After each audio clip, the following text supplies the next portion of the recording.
હવે સ્ટુડન્ટ્સ આપણે જોઈએ અષ્ટકના નિયમની મર્યાદાઓ। તો સ્ટુડન્ટ્સ અષ્ટકના નિયમની મર્યાદાઓ એટલે તો જો આપણે અષ્ટકનો નિયમ જાણ્યો હતો, શું જાણ્યું હતું?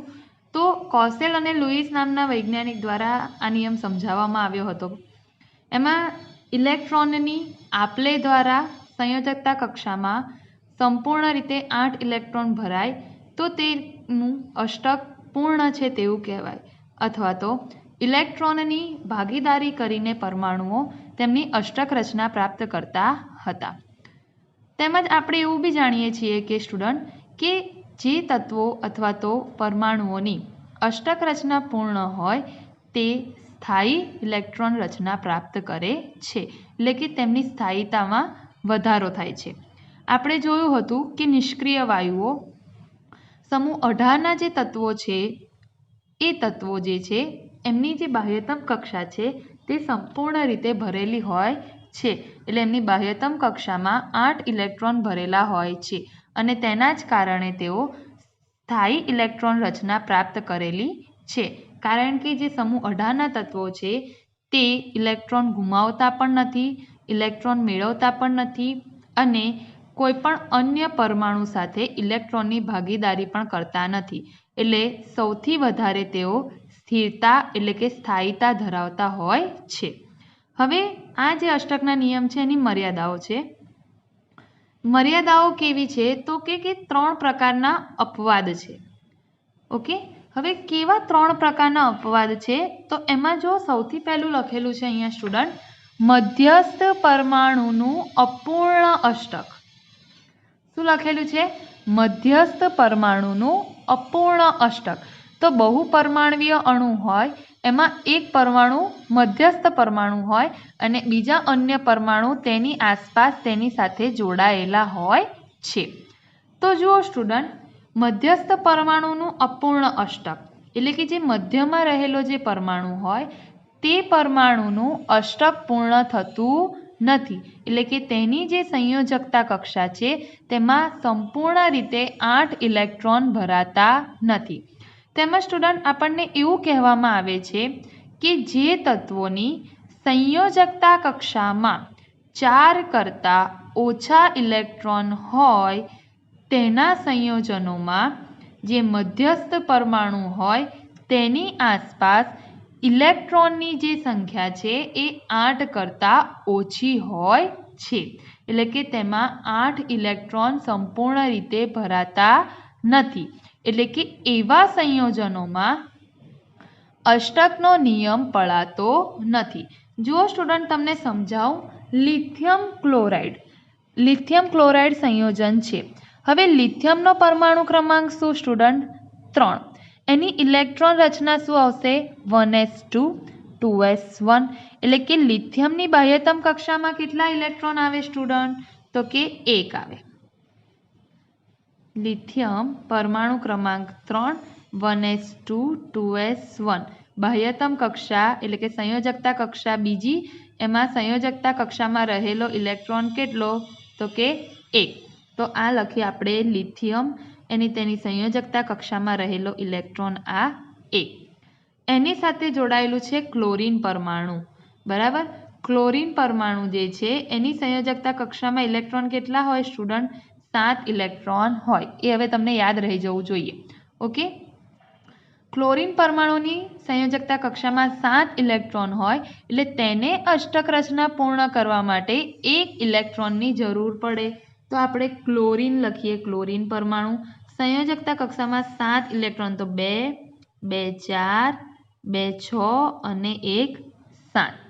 હવે ક્લોરીન પરમાણુને અષ્ટક રચના પૂર્ણ કરવા માટે 1 ઇલેક્ટ્રોનની જરૂર છે, તો જે આ લિથિયમ પરમાણુ છે તેની સંયોજકતા કક્ષામાં જે 1 ઇલેક્ટ્રોન છે તેની સાથે ભાગીદારી કરશે, એટલે લિથિયમ અને ક્લોરીન પરમાણુ 1 ઇલેક્ટ્રોનની ભાગીદારી કરી અને બંધ બનાવે છે।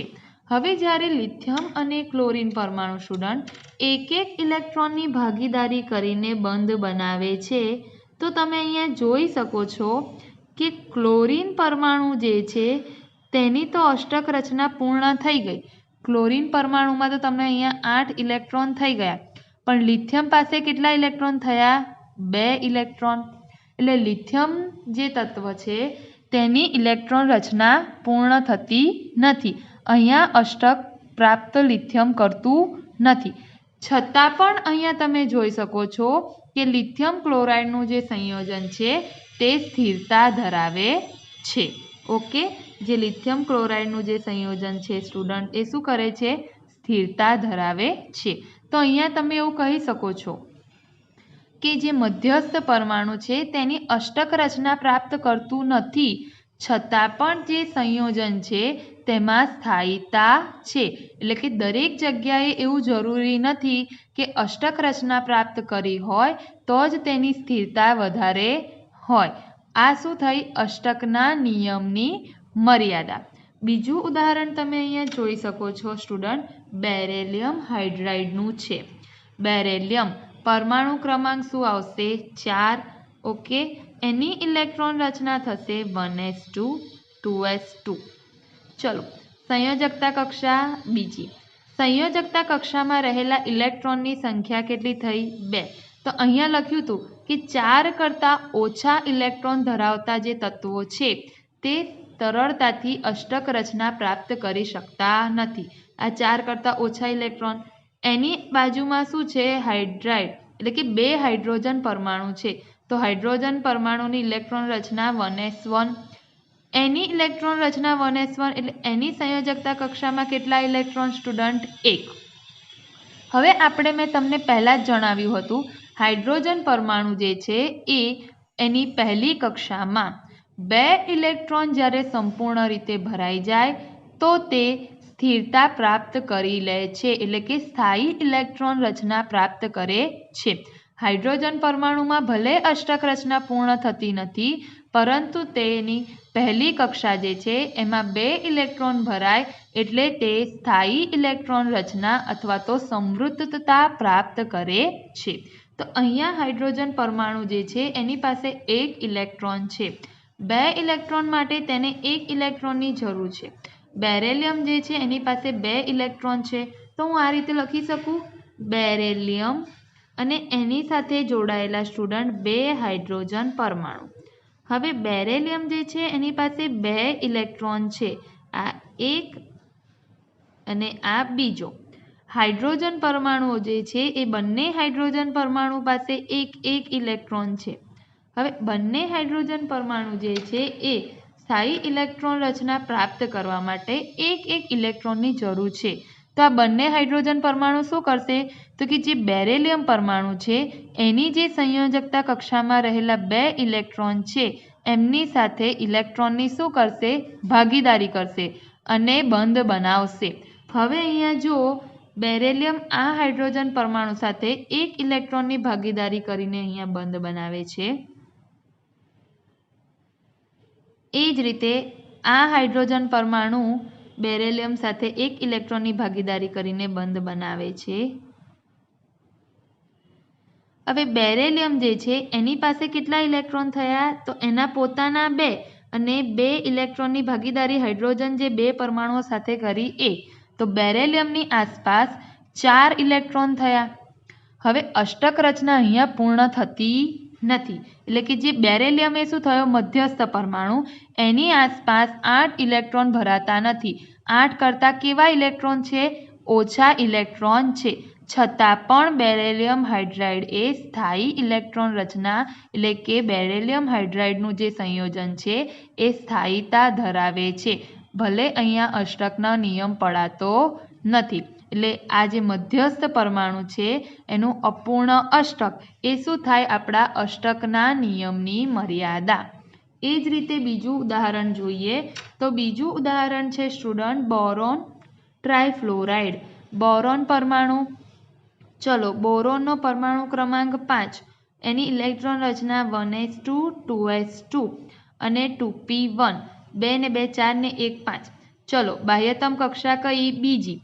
બાહ્યતમ કક્ષામાં રહેલા ઇલેક્ટ્રોન તો બીજી કક્ષા, તો 2 ને 1 3 એટલે કે 3 ઇલેક્ટ્રોન થાય સંયોજકતા ઇલેક્ટ્રોનની સંખ્યા. હવે એની સાથે ફ્લોરિન પરમાણુ છે. તો ફ્લોરિન ક્લોરિનમાં તમે જાણો છો કે બાહ્યતમ કક્ષામાં કેટલા સંયોજકતા ઇલેક્ટ્રોન હોય? 7. હવે ફ્લોરિન પરમાણુને અષ્ટક રચના પ્રાપ્ત કરવા માટે કેટલા ઇલેક્ટ્રોનની જરૂર પડે સ્ટુડન્ટ? તો કે ફ્લોરિનને અષ્ટક રચના પ્રાપ્ત કરવા માટે 1 ઇલેક્ટ્રોનની જરૂર પડે છે. હવે આપણે અહીંયા મધ્યસ્થ પરમાણુ લખીશું બોરોન. એની આસપાસ 3 ફ્લોરિન પરમાણુ લખીએ, 1, 2 અને 3. હવે ત્રણેય ફ્લોરિન પરમાણુની સંયોજકતા ઇલેક્ટ્રોનની સંખ્યા લખીએ 7. 2, 2, 4, 2, 6 ને 1, 7. 2, 2, 4, 2, 6 ને 1, 7. 2, 2, 4, 2, 6 ને 1, 7. બોરોન જે છે એની સંયોજકતા કક્ષામાં 3 ઇલેક્ટ્રોન છે, એટલે 1, 2 અને 3. હવે ફ્લોરિન પરમાણુને અષ્ટક રચના પ્રાપ્ત કરવા માટે દરેક ફ્લોરિન પરમાણુને 1 ઇલેક્ટ્રોનની જરૂર છે. એવા કેટલા ફ્લોરિન છે? 3 ફ્લોરિન, બરાબર. અને બોરોનની સંયોજકતા કક્ષામાં કેટલા ઇલેક્ટ્રોન છે? 3. તો હવે શું થશે કે આ જે દરેક ફ્લોરિન પરમાણુ છે એ બોરોનના 1 ઇલેક્ટ્રોન સાથે ભાગીદારી કરશે. એટલે આ ફ્લોરિન પરમાણુ બોરોનના 1 ઇલેક્ટ્રોન સાથે ભાગીદારી કરી અને તેમની પોતાની અષ્ટક રચના પૂર્ણ કરશે. જો આ રીતે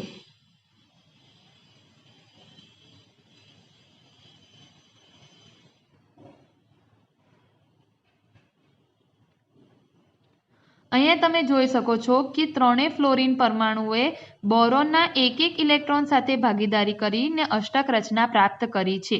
હવે બોરોનની આસપાસ કેટલા ઇલેક્ટ્રોન થયા? તો 2, 2, 4 અને 2, 6. તો અહીંયા તમે જોઈ શકો છો કે બોરોન જે પરમાણુ છે તેની અષ્ટક રચના પૂર્ણ થતી નથી, છતાં પણ તે સ્થાયી ઇલેક્ટ્રોન રચના ધરાવે છે. એટલે કે બોરોન ટ્રાયફ્લોરાઇડ જે છે તે સ્થિરતા ધરાવે છે. અહીં સ્ટુડન્ટ એવા ઘણા ઇલેક્ટ્રોન છે, એવા ઘણા સંયોજનો છે કે જેના મધ્યસ્થ પરમાણુની અષ્ટક રચના અપૂર્ણ છે, એટલે છતાં પણ તે સ્થાયી સંયોજનો ધરાવે છે.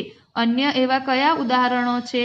તો કે dihydrogen, aluminium chloride, boron chloride અને બેરિલિયમ ક્લોરાઇડ. બોરોન ટ્રાયક્લોરાઇડ અને બેરિલિયમ ક્લોરાઇડ. તો H2, AlCl3, BCl3, BeCl2 આ બધા જે સંયોજનો છે આ સંયોજનોમાં પણ જે મધ્યસ્થ પરમાણુઓ છે એટલે કે એલ્યુમિનિયમ, બોરોન, બેરિલિયમ આ બધા તત્વો જે છે તેમની અષ્ટક રચના પૂર્ણ થતી નથી. અને અહીંયા જે વાત કહેવામાં આવી તે બી સાચી પડી કે જેની સંયોજકતા કક્ષામાં 4 કરતાં ઓછા ઇલેક્ટ્રોન હોય તેમની અષ્ટક રચના પૂર્ણ થતી નથી. અહીંયા તમે જોઈ શકો છો કે લિથિયમ, બેરિલિયમ, બોરોન ત્રણેયની સંયોજકતા કક્ષામાં અનુક્રમે 1, 2 અને 3 ઇલેક્ટ્રોન છે, બરાબર. એટલે કે 4 કરતાં ઓછા ઇલેક્ટ્રોન છે અને એના જ કારણે આ જે બધા પરમાણુઓ છે એ તેની સાથે જોડાયેલા અન્ય પરમાણુ સાથે ઇલેક્ટ્રોનની ભાગીદારી કરે છે, છતાં પણ તેમની અષ્ટક રચના પૂર્ણ થતી નથી. તો આ થઈ અષ્ટકના નિયમની પહેલી મર્યાદા. એકી ઇલેક્ટ્રોન અણુઓ. હવે બીજી છે અષ્ટકના નિયમની આ મર્યાદા.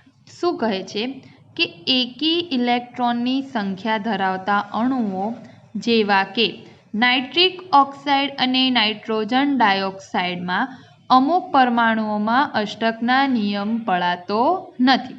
હવે એકી ઇલેક્ટ્રોન અણુઓ એટલે સ્ટુડન્ટ જે પરમાણુઓ એકી સંખ્યામાં ઇલેક્ટ્રોન ધરાવતા હોય તેવા અણુઓ અને પરમાણુઓને તેઓએ એકી ઇલેક્ટ્રોન કહ્યું છે. બીજી વસ્તુ એવી પણ અહીંયા કન્સિડર કરવામાં આવી છે કે 3 ઇલેક્ટ્રોન જોડાઈને એક બંધ બને છે. શું કહે છે કે આ જે ઉપરોક્ત દર્શાવેલા જે અણુઓ છે તેમાં 3 ઇલેક્ટ્રોનથી બનેલા અહીંયા બંધ જોવા મળે છે અને આ જે બંધ છે તેને એકી ઇલેક્ટ્રોન બંધ કહે છે અને તેવા અણુઓ અને આયનોને એકી ઇલેક્ટ્રોન અણુઓ અથવા તો આયનો કહે છે. કેવી રીતે તો સમજો. નાઇટ્રિક ઓક્સાઇડમાં 2 પરમાણુઓ છે, નાઇટ્રોજન અને ઓક્સિજન. નાઇટ્રોજન જે છે એની બાહ્યતમ કક્ષામાં સંયોજકતા ઇલેક્ટ્રોનની સંખ્યા 5, ઓક્સિજનમાં સંયોજકતા ઇલેક્ટ્રોનની સંખ્યા 6. ઓકે, હવે આ નાઇટ્રોજન પરમાણુ અને આ ઓક્સિજન પરમાણુ. હવે અહીંયા અષ્ટક રચના પ્રાપ્ત કરવા માટે નાઇટ્રોજનને 3 ઇલેક્ટ્રોનની જરૂર પડે અને જે ઓક્સિજન છે તેને 2 ઇલેક્ટ્રોનની જરૂર પડે. હવે આપણે અહીંયા એમની ઇલેક્ટ્રોન રચના લખીએ તો જુઓ 2 2 4 2 6. ઓક્સિજનના સંયોજકતા ઇલેક્ટ્રોન લખ્યા. નાઇટ્રોજનના સંયોજકતા ઇલેક્ટ્રોન લખીએ તો 2 બરાબર છે 2 4 અને 1 5. ઓકે, હવે અહીંયા તમે જુઓ સ્ટુડન્ટ શું થશે. ઓક્સિજનને અષ્ટક પ્રાપ્ત કરવા માટે 2 ઇલેક્ટ્રોનની જરૂર છે, એટલે નાઇટ્રોજનના જે સંયોજકતા કક્ષામાં રહેલા 2 ઇલેક્ટ્રોન છે તેની સાથે ભાગીદારી કરશે અને તે પોતે અષ્ટક રચના પ્રાપ્ત કરી લેશે. એટલે આ 2 ઇલેક્ટ્રોનની અહીંયા ભાગીદારી થશે. હવે અહીંયા તમે જુઓ કે નાઇટ્રોજન પરમાણુ જે છે એના બીજા 3 ઇલેક્ટ્રોન છે, ઓક્સિજન પાસે બીજા 4 ઇલેક્ટ્રોન છે.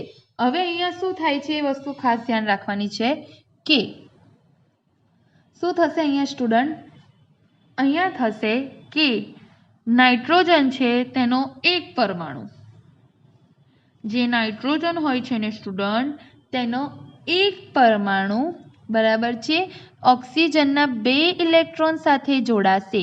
આ ઓક્સિજનના 2 ઇલેક્ટ્રોન છે ને એની સાથે નાઇટ્રોજનનો એક ઇલેક્ટ્રોન જોડાશે.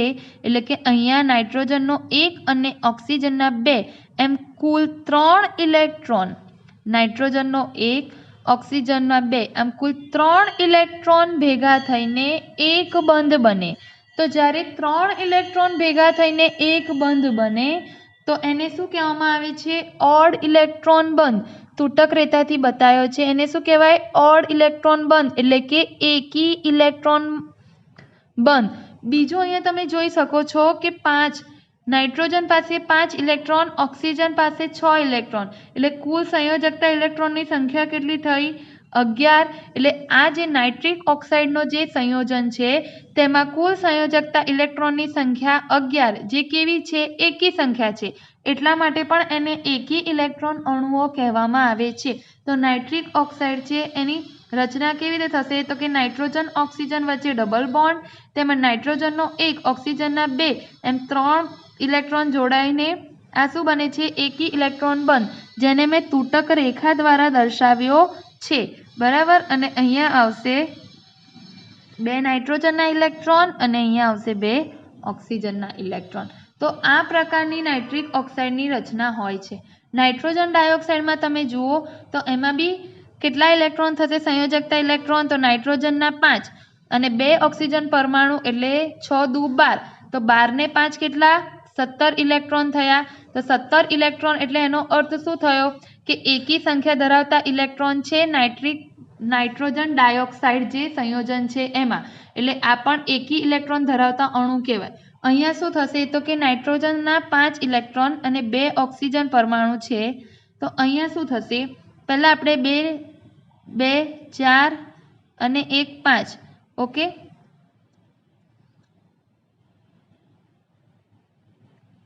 હવે અહીંયા શું થાય છે જુઓ સ્ટુડન્ટ કે બધા ઓક્સિજન પરમાણુની ઇલેક્ટ્રોન લખીએ તો 2 2 4 2 6, 2 2 4. ઓકે, અને આ 2 6. અહીંયા નાઇટ્રોજન અને આ જે ઓક્સિજન પરમાણુ છે એમાં શું થશે? 2 2 ઇલેક્ટ્રોનની ભાગીદારી થશે, એટલે ઓક્સિજનની અષ્ટક રચના પૂર્ણ થઈ ગઈ. હવે અહીંયા કેટલા ઇલેક્ટ્રોન રહ્યા? 3. તો અહીંયા શું થશે? આ જે 2 ઇલેક્ટ્રોન છે એનું આ ઓક્સિજન પરમાણુને શું કરી દેશે? દાન કરશે. બરાબર છે, એટલે અહીંયા શું થશે કે નાઇટ્રોજન અને ઓક્સિજન, નાઇટ્રોજન એ એના 1 ઇલેક્ટ્રોન યુગ્મનું ઓક્સિજન પરમાણુને દાન કરશે, એટલે અહીંયા સંવર્ગ સહસંયોજક બંધ બનશે. એટલે નાઇટ્રોજન ડાયોક્સાઇડનું સ્ટ્રક્ચર કેવું બનશે? નાઇટ્રોજન ડબલ બોન્ડ O અને અહીંયા 1 ઇલેક્ટ્રોન આ જે છે અબંધકારક ઇલેક્ટ્રોન રહેશે અને આ રીતે નાઇટ્રોજન ડાયોક્સાઇડનું સ્ટ્રક્ચર બનશે. અહીંયા તમે જોઈ શકો છો કે 2 2 4 2 6 2 2 2 4 અહીંયા નહીં આવે, 2 ને 2 4, 2 6 ને 2 8 ઓક્સિજનની અષ્ટક રચના પૂર્ણ થઈ ગઈ। અહીંયા તમે જોઈ શકો છો 2 2 4 2 6 અને 2 8 ઓક્સિજનની અષ્ટક રચના પૂર્ણ થઈ ગઈ। હવે નાઇટ્રોજનમાં તમે જો 2 2 4 2 6 અને 1 7 નાઇટ્રોજન જે મધ્યસ્થ પરમાણુ છે એના કેટલા ઇલેક્ટ્રોન થાય છે? 7 ઇલેક્ટ્રોન। એકી સંખ્યાના ઇલેક્ટ્રોન ધરાવે છે અને અહીંયા અષ્ટક રચના પૂર્ણ થતી નથી, એટલે કે અષ્ટકના નિયમનો પાલન થતું નથી। અહીંયા પણ તમે જોઈ શકો છો કે ઓક્સિજન જે છે એના 2 2 4 2 6 અને અહીંયા 2 8 એ રીતે અષ્ટક રચના પ્રાપ્ત કરી લે છે। નાઇટ્રોજન છે એના 2 2 4 2 6 અને 1 7 અહીંયા પણ નાઇટ્રોજન પરમાણુ 7 ઇલેક્ટ્રોન ધરાવે છે, એટલે એકી સંખ્યામાં ઇલેક્ટ્રોન ધરાવે છે, એટલે નાઇટ્રિક ઓક્સાઇડમાં પણ નાઇટ્રોજન છે એ અષ્ટકના નિયમનું પાલન થતું નથી। એટલે એવું કહી શકાય કે એકી ઇલેક્ટ્રોન સંખ્યા ધરાવતા જે અણુઓ છે તેમાં અષ્ટકનો નિયમ પળાતો નથી, કારણ કે નાઇટ્રિક ઓક્સાઇડમાં પણ નાઇટ્રોજન પાસે 7 ઇલેક્ટ્રોન થઈ જાય છે એની આસપાસ, અને નાઇટ્રોજન ડાયોક્સાઇડમાં પણ નાઇટ્રોજન પરમાણુ પાસે 7 ઇલેક્ટ્રોન થાય છે, બરાબર છે। એટલે અહીંયા પણ અષ્ટકનો નિયમ પળાતો નથી। જો એકી ઇલેક્ટ્રોન અણુઓને બે રીતે કહી શકાય, એક તો આખો અણુ છે તેના કુલ ઇલેક્ટ્રોનની સંખ્યા પણ એકી સંખ્યા આવે એટલે પણ એકી ઇલેક્ટ્રોન અણુઓ કહેવાય, તેમજ જે મધ્યસ્થ પરમાણુ છે એની આસપાસ રહેલા પણ એકી ઇલેક્ટ્રોનની સંખ્યા આવે એટલા માટે પણ એકી ઇલેક્ટ્રોન કહી શકાય। તેમજ 3 ઇલેક્ટ્રોન જોડાઈને એક બંધ બનાવે છે જેને એકી ઇલેક્ટ્રોન બંધ તરીકે ઓળખાય, અને જે અણુમાં એકી ઇલેક્ટ્રોન બંધ હોય તેને એકી ઇલેક્ટ્રોન અણુઓ અથવા આયનો કહેવામાં આવે છે। ઓકે સ્ટુડન્ટ, આ થઈ અષ્ટકના નિયમની બીજી મર્યાદા। ત્રીજી વસ્તુ શું છે? વિસ્તૃત અષ્ટક એટલે કે એક્સપાન્ડેડ અષ્ટક। આ જે ત્રીજી મર્યાદા છે એમાં શું છે સ્ટુડન્ટ કે જે અણુઓ અથવા સંયોજનો હોય તેમાં રહેલા જે મધ્યસ્થ પરમાણુઓ હોય તેમાં 8 ઇલેક્ટ્રોન કરતાં તેઓ વધારે સંખ્યામાં ઇલેક્ટ્રોન ધરાવે છે, એની આસપાસ 8 કરતાં વધારે ઇલેક્ટ્રોન હોય છે। હવે કેવી રીતે તો જુઓ સ્ટુડન્ટ, આપણો જે આવર્ત કોષ્ટક છે બરાબર, એમાં જે ત્રીજો આવર્ત છે એ અને એના પછીનો જે આવર્ત હોય તેમાં રહેલા તત્વો, તો ત્રીજો આવર્ત હોય એનો ઇઝિક્વલ ટુ એટલે કે n ઇઝિક્વલ ટુ ત્રીજી કક્ષક, n ઇઝિક્વલ ટુ 3 હોય તો l કક્ષકો કઈ હોય? 0 1 અને 2, કારણ કે l ઇઝિક્વલ ટુ n-1, તો 0 1 અને 2 પેટા કક્ષક હોય તો આપણને કઈ મળે? તો 3s 3p અને 3d કક્ષકો મળે। આપણે જાણીએ છીએ કે s માં વધુમાં વધુ 2 ઇલેક્ટ્રોન ભરાય, p માં વધુમાં વધુ 8 ઇલેક્ટ્રોન ભરાય, અને d માં વધુમાં વધુ 10 ઇલેક્ટ્રોન ભરાય છે, p માં વધુમાં વધુ 6 ઇલેક્ટ્રોન ભરાય। હવે d માં 10 ઇલેક્ટ્રોન ભરાય છે એનો અર્થ કે 8 ઇલેક્ટ્રોનથી વધારે ઇલેક્ટ્રોન ભરાય, તો જે તત્વો છે તેમની ઇલેક્ટ્રોન રચનામાં d કક્ષક 3d કક્ષક હશે એમાં શું થશે તો કે 8 ઇલેક્ટ્રોન કરતાં વધારે ઇલેક્ટ્રોન તેની આસપાસ ભરાયેલા હશે। કેવી રીતે? PCl5 બરાબર, એમાં ફોસ્ફરસ જે છે પરમાણુ એ ફોસ્ફરસની જે છે એ 5 ક્લોરીન પરમાણુ સાથે જોડાયેલો છે। ફોસ્ફરસ 5 ક્લોરીન પરમાણુ સાથે જોડાયેલો છે। હવે ફોસ્ફરસ જે છે એની સંયોજકતા કક્ષામાં 5 ઇલેક્ટ્રોન હોય। ફોસ્ફરસ પરમાણુ ક્રમાંક 15, 1s2 2s2 2p6 okay 3s2 okay અને 3p3, એટલે સંયોજકતા કક્ષામાં કેટલી સંખ્યા થઈ જાય? 5। તો અહીંયા આપણે ફોસ્ફરસના 5 ઇલેક્ટ્રોન લખીએ, 1 2 3 4 અને 5, સંયોજકતા કક્ષાના 5 ઇલેક્ટ્રોન। એક ફોસ્ફરસ કેટલા ક્લોરીન પરમાણુ સાથે જોડાયેલો છે? 5, તો એક ક્લોરીન, બીજો ક્લોરીન, ત્રીજો ક્લોરીન પરમાણુ, ચોથો ક્લોરીન પરમાણુ અને પાંચમો ક્લોરીન પરમાણુ। હવે અહીંયા જુઓ, એક ક્લોરીન પરમાણુ છે એની સંયોજકતા કક્ષામાં 7 ઇલેક્ટ્રોન છે, એટલે અષ્ટક રચના પ્રાપ્ત કરવા માટે 1 ઇલેક્ટ્રોનની જરૂર છે। ફોસ્ફરસની સંયોજકતા કક્ષામાં 5 ઇલેક્ટ્રોન છે। દરેક ક્લોરીન પરમાણુ ફોસ્ફરસના એક ઇલેક્ટ્રોનની શું કરશે? ભાગીદારી કરશે। કેવી રીતે? 1 બરાબર, તો 2 3 4 5 6 2 6 અને 1 7 ક્લોરીનના આપણે સંયોજકતા ઇલેક્ટ્રોન લખી દઈએ,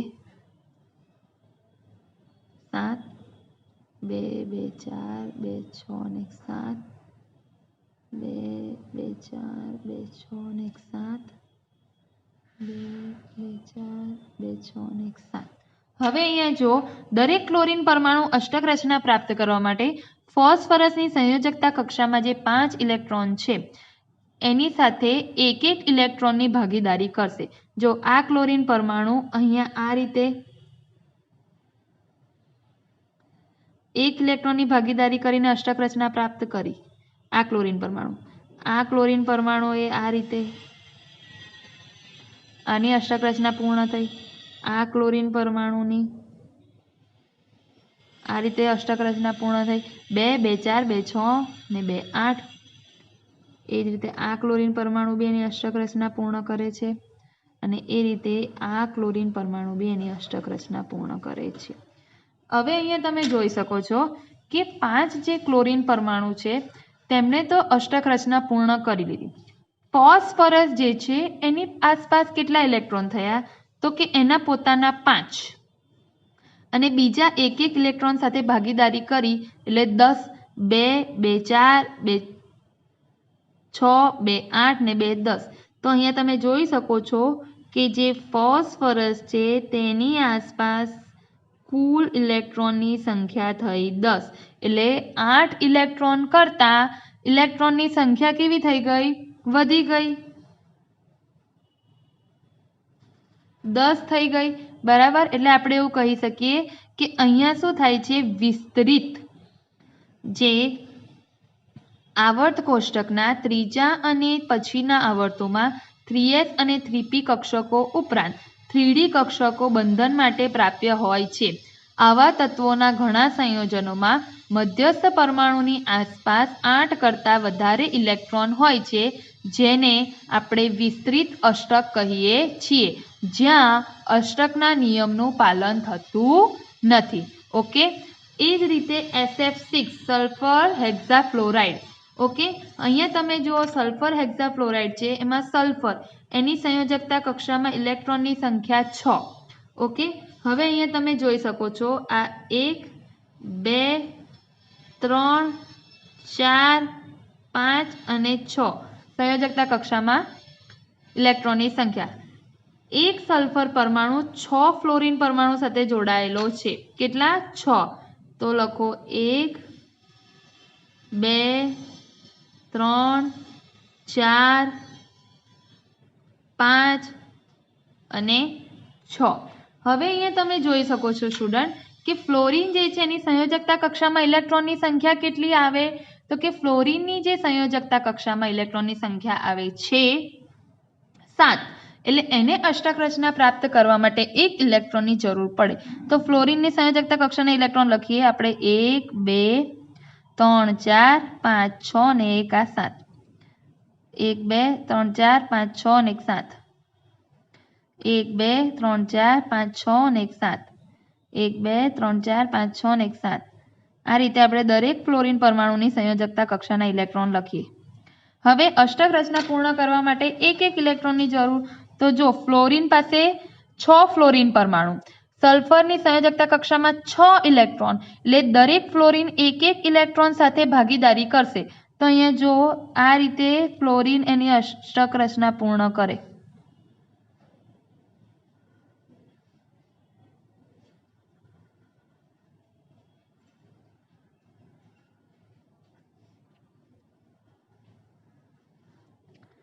આ રીતે દરેક ફ્લોરીન પરમાણુ સલ્ફરના સંયોજકતા કક્ષાના ઇલેક્ટ્રોનનો ઉપયોગ કરી અને શું કરે છે? તો કે અષ્ટક રચના પૂર્ણ કરે છે. હવે અહીંયા વચ્ચે રહેલો મધ્યસ્થ પરમાણુ સલ્ફર એની આસપાસ કેટલા ઇલેક્ટ્રોન થાય એ બી આપણે જોવું પડશે. તો જો એના પોતાના 6 તો ખરા અને પાછો એક એક ઇલેક્ટ્રોનની ભાગીદારી કરે છે. તો સલ્ફર પાસે કેટલા ઇલેક્ટ્રોન થઈ ગયા? 12. તો તમે જુઓ આ 1 2 3 4 5 6 ફ્લોરીનના અને 6 એના પોતાના. તો જો આ 2 2 4 2 6 2 8 2 10 અને 2 12. એટલે સલ્ફરની આસપાસ કેટલા ઇલેક્ટ્રોન થઈ ગયા? 12. ઓકે. આ રીતેનું સ્ટ્રક્ચર લખી શકો છો સ્ટુડન્ટ. PCl5 નું તમે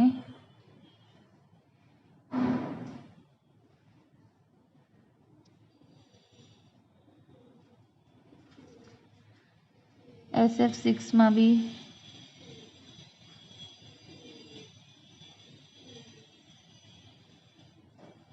આ પ્રકારના બંધની રચના થાય.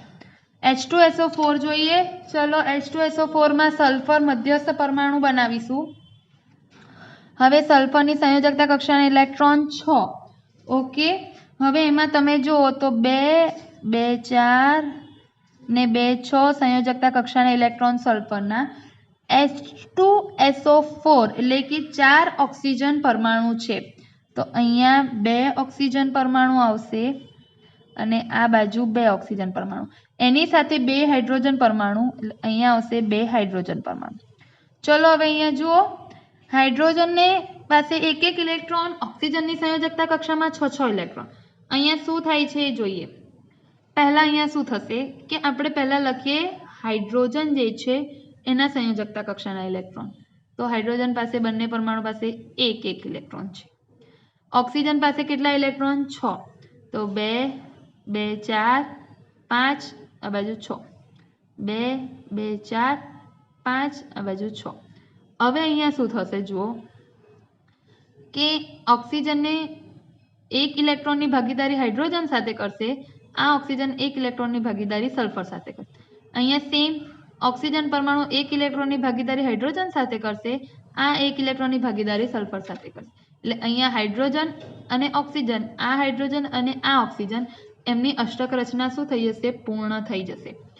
એ જ રીતે અહીંયા તમે જુઓ કે સલ્ફર આ 2, હવે આ ઓક્સિજન પાસે 2 ને 2 4 રહ્યા. હજુ સલ્ફરને ઇલેક્ટ્રોન રચના પ્રાપ્ત કરવા માટે 8 ઇલેક્ટ્રોન જોઈએ, બરાબર છે. પણ અહીંયા શું થશે? આપણે પહેલા ઓક્સિજનના સંયોજકતા ઇલેક્ટ્રોન લખીએ તો એની પાસે છે આ 2 2 4, આ 2 6, 2 2 4 અને આ 2 6. ઓક્સિજનને અષ્ટક રચના પ્રાપ્ત કરવા માટે 2 ઇલેક્ટ્રોનની ભાગીદારી કરવી પડે. એટલે આ 2 ની વચ્ચે બંધ બને, 2 ઇલેક્ટ્રોનની ભાગીદારી થાય, અને આ 2 ની વચ્ચે 2 ઇલેક્ટ્રોનની ભાગીદારી થાય. એટલે હવે અહીંયા તમે જુઓ સલ્ફરની આસપાસ ઇલેક્ટ્રોનની સંખ્યા કેટલી થશે સ્ટુડન્ટ? જે સલ્ફર પરમાણુ છે એ સલ્ફર પરમાણુ પાસે ઇલેક્ટ્રોનની સંખ્યા કેટલી થશે? તો 2 2 4 2 6 2 8 2 10 અને 2 12. એટલે સલ્ફરને અષ્ટક રચના પ્રાપ્ત કરવા માટે 8 ઇલેક્ટ્રોનની જરૂર હોય, એની જગ્યાએ એની આસપાસ કેટલા ઇલેક્ટ્રોન છે? 12 ઇલેક્ટ્રોન છે. એટલે 8 કરતાં કેવા ઇલેક્ટ્રોન થઈ ગયા? વધારે ઇલેક્ટ્રોન થઈ ગયા. એટલે અહીંયા પણ આને શું કહેવાય? વિસ્તૃત અષ્ટક કહેવાય. કેવી રીતે? જો અહીંયા 2 ઇલેક્ટ્રોનની ભાગીદારી થશે, અહીંયા ઓક્સિજન અને હાઇડ્રોજન વચ્ચે 1 ઇલેક્ટ્રોનની ભાગીદારી, આ સલ્ફર અને ઓક્સિજન વચ્ચે 1 ઇલેક્ટ્રોનની ભાગીદારી થશે. તો આ પ્રકારે H2SO4 જે છે એનું સંયોજન બનશે. તો આ રીતે તમને H2SO4 જે છે એનું સંયોજન મળશે. તો સ્ટુડન્ટ આ રીતે આપણને વિસ્તૃત અષ્ટક જોવા મળે છે. સલ્ફર બરાબર 12 ઇલેક્ટ્રોન. ઓકે, તો આ થઈ અષ્ટકના નિયમની મર્યાદાઓ. હવે સ્ટુડન્ટ અહીંયા તમે જુઓ અષ્ટકના નિયમની ખામીઓ.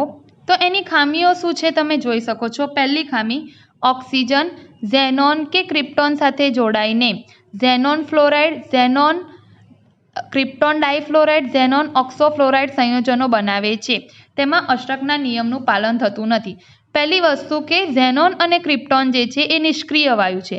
નિષ્ક્રિય વાયુ જે છે એમની સંયોજકતા કક્ષામાં 8 ઇલેક્ટ્રોન ભરાયેલા હોય, અને એમની સંયોજકતા કક્ષામાં સ્ટુડન્ટ 8 ઇલેક્ટ્રોન ભરાયેલા હોય છતાં પણ તે બીજા પરમાણુઓ સાથે જોડાય, એટલે એમની આસપાસ ઇલેક્ટ્રોનની સંખ્યા કેવી થઈ જાય? વધી જાય. એટલે ત્યાં અષ્ટકના નિયમનું પાલન થતું નથી. હું તમને સમજાવું. આ ઝેનોન છે, એની આસપાસ 2 2 4, બરાબર, 2 6, 2 2 4 2 6 અને આ 2 8, આ રીતે હોય. એની સાથે 2 ફ્લોરિન પરમાણુ છે જેને અષ્ટક રચના પ્રાપ્ત કરવા માટે 1 ઇલેક્ટ્રોનની જરૂર છે. અહીંયા શું થશે કે ફ્લોરિન જે છે એ ઝેનોનના એક એક ઇલેક્ટ્રોન સાથે ભાગીદારી કરી અને તેમની અષ્ટક રચના પ્રાપ્ત કરી લેશે. પણ હવે ઝેનોન પાસે તો ઓલરેડી 8 ઇલેક્ટ્રોન હતા, પાછા એક એક ઇલેક્ટ્રોનની ભાગીદારી 2 ફ્લોરિન પરમાણુ સાથે કરી. એટલે ઝેનોન પાસે ઇલેક્ટ્રોનની સંખ્યા કેટલી થઈ ગઈ? તો 2, 2 4, 2 6, 2 8 ને 2 10 થઈ ગઈ. બરાબર. એટલે આ રીતે અહીંયા અષ્ટકના નિયમનું પાલન થતું નથી. નિષ્ક્રિય જે વાયુઓ તત્વો છે એ ઓલરેડી અષ્ટક રચના પ્રાપ્ત કરેલા હોય અને ત્યાર પછી પણ તે અન્ય પરમાણુ સાથે જોડાય તો તે સમયે તેમાં અષ્ટકનો નિયમ પળાતો નથી. બીજી વસ્તુ, અષ્ટકના નિયમ જે છે એના ઉપરથી તમે જે તે અણુઓનો આકાર સમજાવી શકાતા નથી. અષ્ટકના અણુઓ જે છે તેના ઉપરથી તમે જે તે અણુઓનો આકાર સમજાવી શકતા નથી. ત્રીજી વસ્તુ, અણુઓની સાપેક્ષ સ્થાયીતા પણ સમજાવી શકતા નથી. કેવી રીતે? જો હવે તમે જોયું, ફોસ્ફરસ પેન્ટાક્લોરાઇડ અને સલ્ફર હેક્ઝાફ્લોરાઇડ જે છે એમાં અષ્ટકના નિયમ પળાતો નથી. ફોસ્ફરસની આસપાસ 10 ઇલેક્ટ્રોન થઈ જાય છે, સલ્ફરની આસપાસ 12 ઇલેક્ટ્રોન થઈ જાય છે, એટલે કે ત્યાં અષ્ટકનો નિયમ પળાતો નથી. પણ જ્યારે આ સંયોજન બને તે દરમિયાન ઘણા બધા વધુ પ્રમાણમાં ઉર્જા મુક્ત થાય છે અને એના કારણે આ જે સંયોજનો છે તેમાં ખૂબ જ સ્થાયીતા જોવા મળે છે. એટલે એવું કહી શકાય કે એવું જરૂરી નથી કે અષ્ટકનો નિયમ પ્રાપ્ત થતો હોય તો જ તે સંયોજનોમાં સ્થાયીતા હોય. ત્રીજી ખામી, કેટલાક કિસ્સામાં એક જ સમૂહના તત્વોમાં અષ્ટક રચના પૂર્ણ થઈ હોવા છતાં પણ મધ્યસ્થ પરમાણુના કદના વધારા સાથે સ્થાયીતા ઘટે છે. ઉદાહરણથી જ સમજાવું. હવે જો nitrogen, phosphorus, arsenic, antimony, bismuth એક જ સમૂહના તત્વો છે. બરાબર. હવે એ બધાની સાથે શું જોડાયેલા છે? 3 હાઇડ્રોજન પરમાણુઓ. હવે અહીંયા તમે જોઈ શકો છો કે એક જ સમૂહના તત્વો હોય સ્ટુડન્ટ, એનો અર્થ કે તેમની સંયોજકતા કક્ષાના ઇલેક્ટ્રોનની સંખ્યા પણ કેવી હોય? સરખી હોય. તો તમે જુઓ કે જે નાઇટ્રોજન સમૂહ છે તેમાં આવેલા બધા જ તત્વોના સંયોજકતા કક્ષાના ઇલેક્ટ્રોનની સંખ્યા કેટલી? 5. એમને અષ્ટક પૂર્ણ કરવા માટે કેટલા ઇલેક્ટ્રોનની જરૂર પડે? 3. તો એમનું અષ્ટક પૂર્ણ થાય. હવે આ બધા પરમાણુઓની પાસે 3 હાઇડ્રોજન પરમાણુ છે. ઓકે. હવે 3 હાઇડ્રોજન છે એટલે એક એક ઇલેક્ટ્રોનની ભાગીદારી કરશે, કારણ કે હાઇડ્રોજનને એક એક ઇલેક્ટ્રોનની ભાગીદારી કરી અને 2 ઇલેક્ટ્રોન મેળવી શકે. તો આ બધા પણ અહીંયા પ્રોબ્લેમ શું થાય છે કે એક જ સમૂહના તત્વો, બધાની સંયોજકતા કક્ષાની ઇલેક્ટ્રોન સંખ્યા 5, બધાને 3 ઇલેક્ટ્રોનની જરૂર છે અષ્ટક રચના પ્રાપ્ત કરવા માટે. હવે એ કેવી રીતે કરે છે? તો કે હાઇડ્રોજન જે પરમાણુઓ છે એ 3 હાઇડ્રોજન પરમાણુ પાસેથી એક એક ઇલેક્ટ્રોનની ભાગીદારી કરી અને આ બધા જ સંયોજનો અષ્ટક રચના પૂર્ણ કરે છે. સ્થાયીતા કેમ ઘટે છે? તો જુઓ, nitrogen, phosphorus, arsenic, antimony, bismuth સમૂહમાં તમે ઉપરથી નીચે તરફ જાઓ સ્ટુડન્ટ, એટલે શું થાય? પરમાણુ ક્રમાંક વધે. પરમાણુ ક્રમાંક વધે એટલે એની પરમાણવીય ત્રિજ્યા વધે અને પરમાણવીય ત્રિજ્યા વધે એને કારણે તેનું શું વધી જાય છે? પરમાણવીય કદ. હવે અહીંયા જોઈ શકો છો કે ઉપરથી નીચે તરફ જતા જે તે પરમાણુના કદમાં વધારો થાય. એટલે જે કેન્દ્રમાં રહેલા પ્રોટોન છે અને સંયોજકતા કક્ષામાં રહેલા ઇલેક્ટ્રોન છે તેમની વચ્ચેનું આકર્ષણ શું થઈ જાય છે? ઘટી જાય છે, કારણ કે શિલ્ડિંગ અસરને કારણે. એટલે જ્યારે તમે સમૂહમાં ઉપરથી નીચે તરફ જાઓ તો ભલે તમારો અષ્ટક રચના અહીંયા પૂર્ણ થઈ ગઈ છે, પરંતુ તમારી સ્થાયીતામાં શું થશે? ઘટાડો થશે. નાઇટ્રોજનથી બિસ્મથ તરફ જાઓ. નાઇટ્રોજન છે, બરાબર છે, એની બાહ્યતમ કક્ષામાં 5 ઇલેક્ટ્રોન, બિસ્મથમાં બી બાહ્યતમ કક્ષામાં 5 ઇલેક્ટ્રોન. પણ અહીંયા જુઓ, એની ઇલેક્ટ્રોન રચના નાઇટ્રોજનની શું છે? 2s2, 2p3 હિલિયમ, અને બિસ્મથની શું છે? Xenon, 4f14, 5d10, 6s2, 6p3. અહીંયા આ જે કક્ષકો છે 4f 5d, એના લીધે શિલ્ડિંગ અસરનું પ્રમાણ વધી જશે, જેને કારણે કેન્દ્ર અને બાહ્યતમ કક્ષાના જે ઇલેક્ટ્રોન છે તેમની વચ્ચેનું આકર્ષણ શું થાય? ઘટી જાય. અને એટલા જ માટે સમૂહમાં જ્યારે એક જ સમૂહના તત્વોમાં અષ્ટક રચના પૂર્ણ થઈ હોવા છતાં પણ જે મધ્યસ્થ પરમાણુ જે છે તેમના કદના વધારા સાથે તેમની જે સ્થાયીતા છે તેમાં ઘટાડો થાય છે. આ થઈ અષ્ટકના નિયમની ખામીઓ.